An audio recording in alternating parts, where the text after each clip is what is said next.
জমিয়তে আহলে হাদিস জেলা কমিটির মাধ্যমে এবং আবু বকর সিদ্দিক রাদিয়াল্লাহু আনহু জামে মসজিদ এবং মোহাম্মদ আইডিয়াল মাদ্রাসার উদ্যোগে আমরা আজকে মানববন্ধন করতেছি।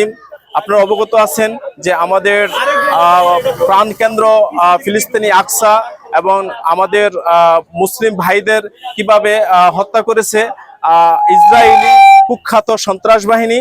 তো আমাদের যা করণীয় এই মানববন্ধনের মাধ্যমে আমরা খাস করে আমাদের ফিলিস্তিনিবাসীদের জন্য এবং গাজাবাসীদের জন্য খাস করে দোয়া করব। এবং আমাদের আরেকটু দায়িত্ব যে আমরা কুখ্যাত সন্ত্রাসী ইসরায়েলি যত পণ্য আছে আমাদের ইমানি দায়িত্ব যে তাদের পণ্য আমরা বয়কট করে তা প্রতিবাদ করব।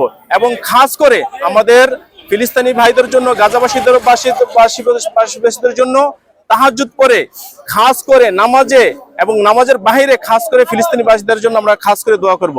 আসসালামু আলাইকুম। আমরা জানাচ্ছি আমাদের জমিয়তে আহলে হাদিস আন্দোলন আমাদের জমিয়তের পক্ষ থেকে, এবং আমরা সারা মুসলিম কান্ট্রি যারা আছেন তাদেরকে ঐক্যবদ্ধ হয়ে আমরা চাই আমাদের নেতা যারা আছেন মুসলিম কান্ট্রির সকলে ঐক্যবদ্ধ হয়ে এই প্রতিবাদ এবং এর একটা সুরাহা করার জন্য আল্লাহ যেন সকল নেতাদেরকে তৌফিক দান করেন।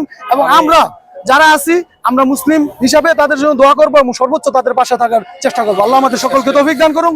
এই বলে আমার কথা এখানে সংক্ষিপ্ত করলাম। আসসালামু আলাইকুম ওয়া রাহমাতুল্লাহি ওয়া বারাকাতুহু। আসসালামু আলাইকুম। সম্মানিত সারা বিশ্ববাসী, আপনারা জানেন যে ফিলিস্তিনের উপরে ইসরায়েল বর্বরিত যে হামলা চালাচ্ছে, আমাদের মুসলিম ভাই বোনদেরকে মা বোনদেরকে যেভাবে নির্বিচারে হত্যা করছে, আমরা বাংলাদেশের পক্ষ থেকে আমরা মুন্সিগঞ্জ জেলা জমিয়তে আহলে হাদিসের পক্ষ থেকে এটা তীব্র নিন্দা জানাচ্ছি। আমি বাংলাদেশের সকল জনগণকে বলবো, সকল মুসলিম ভাইদেরকে বলবো, আপনারা সবাই ইসরায়েলি পণ্য স্বতঃস্ফূর্তভাবে বর্জন করুন।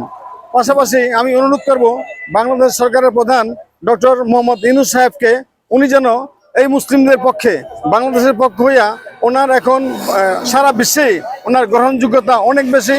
উনি যদি আমাদের বাংলাদেশের পক্ষ হইয়া মুসলিমদের পক্ষ হইয়া দুটি কথা জাতিসংঘে বলেন তাহলে ওই ফিলিস্তিনি ভাইদের জন্য অনেক কাজে আসবে।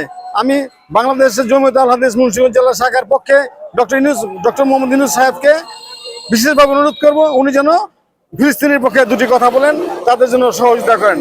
আমি এই বলেই আমার কথা শেষ করছি এবং আজকের এই র্যালি সমাপ্ত ঘোষণা করছি। আসসালামু আলাইকুম।